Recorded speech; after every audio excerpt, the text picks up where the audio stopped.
मोहम्मद हारिस खतौली से मालूम कर रहे हैं, अगर जिस्म पर बच्चे ने पेशाब कर दिया तो क्या वजू भी दोबारा करना होगा या सिर्फ उस जगह को पाक कर लें तो काफ़ी है?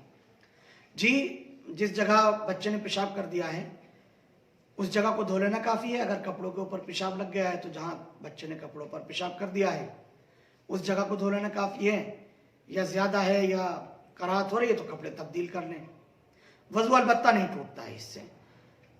वजू तो जब टूटता है जब खुद अपने जिस्म से पेशाब पखाना निकले या कोई और दूसरी गलादत निकले, खून वगैरह निकल जाए तो वजू टूटता है।